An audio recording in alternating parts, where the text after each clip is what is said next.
Pernahkah kalian melihat orang mendorong mobil yang mogok? Apakah yang menyebabkan mobil tersebut bergerak? Mobil tersebut bergerak karena adanya gaya. Gaya merupakan suatu tarikan atau dorongan yang diberikan kepada benda. Hukum 1 Newton. Suatu objek akan tetap diam atau bergerak dengan kecepatan konstan, kecuali ada gaya tidak seimbang yang mempengaruhinya. Mungkinkah di dunia ini ada benda yang tidak dipengaruhi gaya? Setiap benda pasti akan dipengaruhi oleh gaya gravitasi atau gaya berat. Dari keadaan inilah, hukum 1 Newton dapat diartikan juga untuk benda yang dipengaruhi gaya tapi resultannya 0. Sehingga rumus hukum Newton 1, sigma F sama dengan 0. Hukum 2 Newton.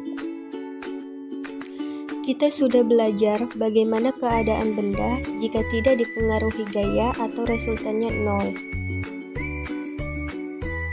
Bagaimana gaya resultan yang bekerja tidak 0?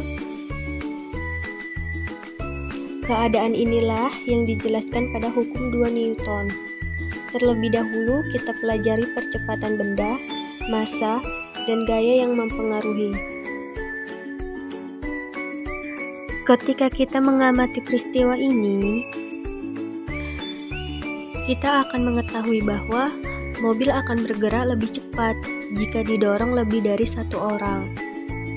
Hal inilah yang akan menjelaskan bahwa jika massa tetap, maka percepatan benda sebanding dengan gaya yang bekerja pada benda. Ketika kita menarik kursi dan meja dengan gaya yang sama, manakah percepatannya yang lebih besar? Percepatan yang lebih besar yaitu saat kita menarik kursi yang massanya lebih kecil daripada meja.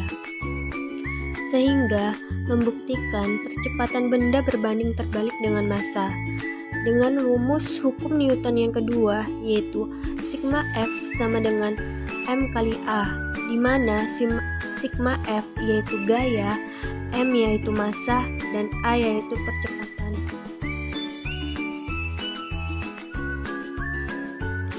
Hukum 3 Newton.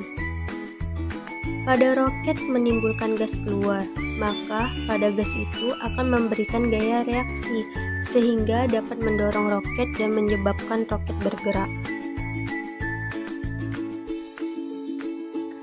Gaya aksi reaksi pada hukum 3 Newton memiliki sifat. Yang pertama, sama besar, yang kedua, berlawanan arah, yang ketiga, terjadi pada dua benda yang berinteraksi. Hukum Newton 3 ini dengan rumus F aksi sama dengan minus F reaksi.